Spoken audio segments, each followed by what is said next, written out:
Hello everyone, आज के इस वीडियो में आपका स्वागत है। आज के इस वीडियो में हम लोग जीके जीएस के टॉप 60 सवालों को देखने वाले हैं जो भारत के अलग अलग कॉम्पिटिटिव एग्जामों में बार बार पूछा जाता है। तो यह वीडियो आपके लिए बहुत ही हेल्पफुल होगी, इसीलिए ध्यान से इस वीडियो को अंत तक जरूर देखें। तो चलिए आज का वीडियो शुरू करते हैं।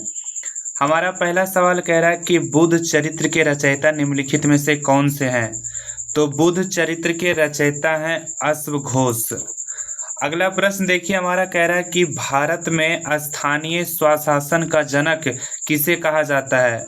तो भारत में स्थानीय स्वशासन का जनक कहा जाता है लॉर्ड रिपन को। अगला प्रश्न देखिए, अगला प्रश्न में हमारा कह रहा है कि भारतीय संविधान के किस अनुच्छेद के अंतर्गत ग्राम पंचायतों का संगठन दिया गया है। तो भारतीय संविधान के अनुच्छेद 40 के अनुसार ग्राम पंचायतों का संगठन दिया गया है।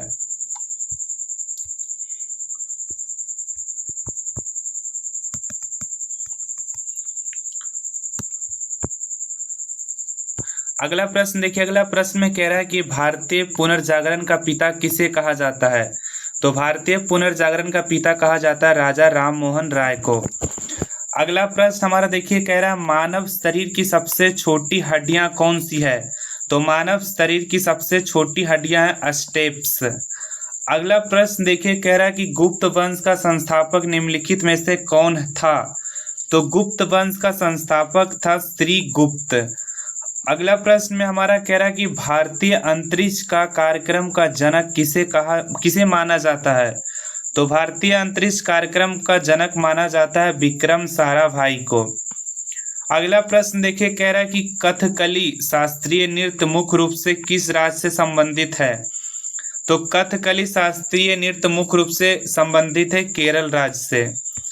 अगला प्रश्न में हमारा कह रहा है कि भारतीय संविधान के किस भाग में मूल कर्तव्यों को शामिल किया गया है। तो भारतीय संविधान के भाग 4 का में मूल कर्तव्यों को शामिल किया गया है। अगला प्रश्न में कह रहा है कि अकबर का राजस्व मंत्री निम्नलिखित में से कौन था। तो अकबर का राजस्व मंत्री था टोडरमल। अगला प्रश्न कह रहा है कि यूरिया का निर्माण मानव शरीर में कहाँ होता है। तो यूरिया का निर्माण होता है मानव शरीर में यकृत में। अमोनिया हमारा यूरिया में बदलता है यकृत में। अगला प्रश्न हमारा कह रहा है साइमन कमीशन भारत किस वर्ष आया था। तो साइमन कमीशन भारत आया था 1928 ईस्वी में। अगला प्रश्न हमारा कह रहा है कि विश्व रेड क्रॉस दिवस प्रतिवर्ष किस तिथि को मनाया जाता है। तो विश्व रेड क्रॉस दिवस प्रतिवर्ष मनाया जाता है 8 मई को। अगला प्रश्न कह रहा है कि भारत की मुख्य भूमि का दक्षिणात्मक छोर कौन सा है। तो भारत की मुख्य भूमि का दक्षिणात्मक छोर है कन्याकुमारी, केपा कोमीरन। अगला प्रश्न देखिए, कह रहा है कि खजुराहो के मंदिर का निर्माण किस राजवंश के शासकों ने करवाया था। तो खजुराहो के मंदिर का निर्माण करवाया था चंदेल वंश के राजाओं ने। अगला प्रश्न कह रहा है कि भारत का नेपोलियन किसे कहा जाता है। तो भारत का नेपोलियन कहा जाता है समुद्रगुप्त को। अगला प्रश्न कह रहा है कि भारतीय संविधान की 8वीं अनुसूची में कुल कितनी भाषाओं को मान्यता दी गई है। तो भारतीय संविधान की 8वीं अनुसूची में 22 भाषाओं को मान्यता दी गई है। अगला प्रश्न कह रहा है कि इल्तुतमिश द्वारा चलाई गई चांदी के सिक्कों को क्या कहा जाता है। तो इल्तुतमिश के द्वारा चलाई गई चांदी के सिक्कों को टंका कहा जाता है। अगला प्रश्न कह रहा है कि सर्वेंट्स ऑफ इंडिया सोसाइटी की स्थापना किसने की थी। तो सर्वेंट ऑफ इंडिया सोसाइटी की स्थापना किए थे गोपाल कृष्ण गोखले ने। अगला प्रश्न कह रहा है कि राष्ट्रीय मानवाधिकार आयोग की स्थापना किस वर्ष हुई थी। तो राष्ट्रीय मानवाधिकार आयोग की स्थापना हुआ था 1993 ईस्वी में। अगला प्रश्न कह रहा है कि ओनाम किस राज्य का प्रसिद्ध त्योहार है। तो ओनाम है केरल राज्य का प्रसिद्ध त्योहार। अगला प्रश्न कह रहा है विटामिन डी की कमी से बच्चों में कौन सा रोग होता है। तो विटामिन डी की कमी से बच्चों में रेक्टस रोग होता है। अगला प्रश्न कह रहा है भारतीय संविधान को कब अंगीकृत किया गया था। तो भारतीय संविधान को अंगीकृत किया गया था 26 नवंबर 1949 ईस्वी को। अगला प्रश्न कह रहा है पूरी रथ यात्रा किसके सम्मान में निकाली जाती है। तो पूरी रथ यात्रा निकाला जाता है भगवान जगन्नाथ के सम्मान में। अगला प्रश्न कह रहा है कि भारत की स्वतंत्रता के समय ब्रिटेन के प्रधानमंत्री कौन थे। तो भारत की स्वतंत्रता के समय ब्रिटेन के प्रधानमंत्री थे क्लेमेंट एटली। अगला प्रश्न कह रहा है कि मानव शरीर का रक्त बैंक किसे कहा जाता है? तो मानव शरीर का रक्त बैंक कहा जाता है प्लीहा को। अगला प्रश्न कह रहा है कि मौर्य वंश का अंतिम शासक कौन था? तो मौर्य वंश का अंतिम शासक था वृत्रदाथ। अगला प्रश्न कह रहा है कि विश्व स्वास्थ्य संगठन WHO का मुख्यालय कहाँ स्थित है? तो विश्व स्वास्थ्य संगठन WHO का मुख्यालय है जेनेवा, स्विट्जरलैंड में। अगला प्रश्न कह रहा है कि भारतीय राष्ट्रीय कांग्रेस के पहले मुस्लिम अध्यक्ष कौन थे? तो भारतीय राष्ट्रीय कांग्रेस के पहले मुस्लिम अध्यक्ष थे बदरुद्दीन तयाबजी। अगला प्रश्न कह रहा है कि क्षेत्रफल की दृष्टि से भारत का विश्व में कौन सा स्थान है? तो क्षेत्रफल की दृष्टि से भारत का विश्व में 7वां स्थान है। अगला प्रश्न कह रहा है सुभाष चंद्र बोस ने कांग्रेस के अध्यक्ष पद से कब इस्तीफा दिए थे? तो सुभाष चंद्र बोस जी ने कांग्रेस के अध्यक्ष पद से इस्तीफा दिए थे 1939 ईस्वी में। अगला प्रश्न कह रहा है कि पीतल के किन धातुओं का मिश्रण है? तो पीतल है तांबा और जस्ता धातु का मिश्रण। अगला प्रश्न हमारा कह रहा है एशियाई विकास बैंक का मुख्यालय कहाँ स्थित है? तो एशियाई बैंक विकास का मुख्यालय स्थित है मनीला, फिलीपींस में। अगला प्रश्न देखिए, अगला प्रश्न में हमारा कह रहा है कि भारत में पंचवर्षीय योजना की अवधारणा किस देश के संविधान से ली गई है? तो भारत में पंचवर्षीय योजना की अवधारणा लिया गया है सोवियत संघ से। अगला प्रश्न में हमारा कह रहा है कि संविधान के किस अनुच्छेद के तहत राष्ट्रपति को अध्यादेश जारी करने की शक्ति प्राप्त है? तो संविधान के अनुच्छेद 123 के अनुसार राष्ट्रपति को अध्यादेश जारी करने का शक्ति प्राप्त है। अगला प्रश्न देखिए, हमारा कह रहा है कि हर्षवर्धन की राजधानी कन्नौज से पहले कहाँ थी? तो हर्षवर्धन की राजधानी कन्नौज से पहले थी थानेसर में। अगला प्रश्न हमारा कह रहा है कि भारत की सबसे बड़ी मीठे पानी की झील कौन सी है? तो भारत की सबसे बड़ी पानी मीठे की झील है बुलर झील।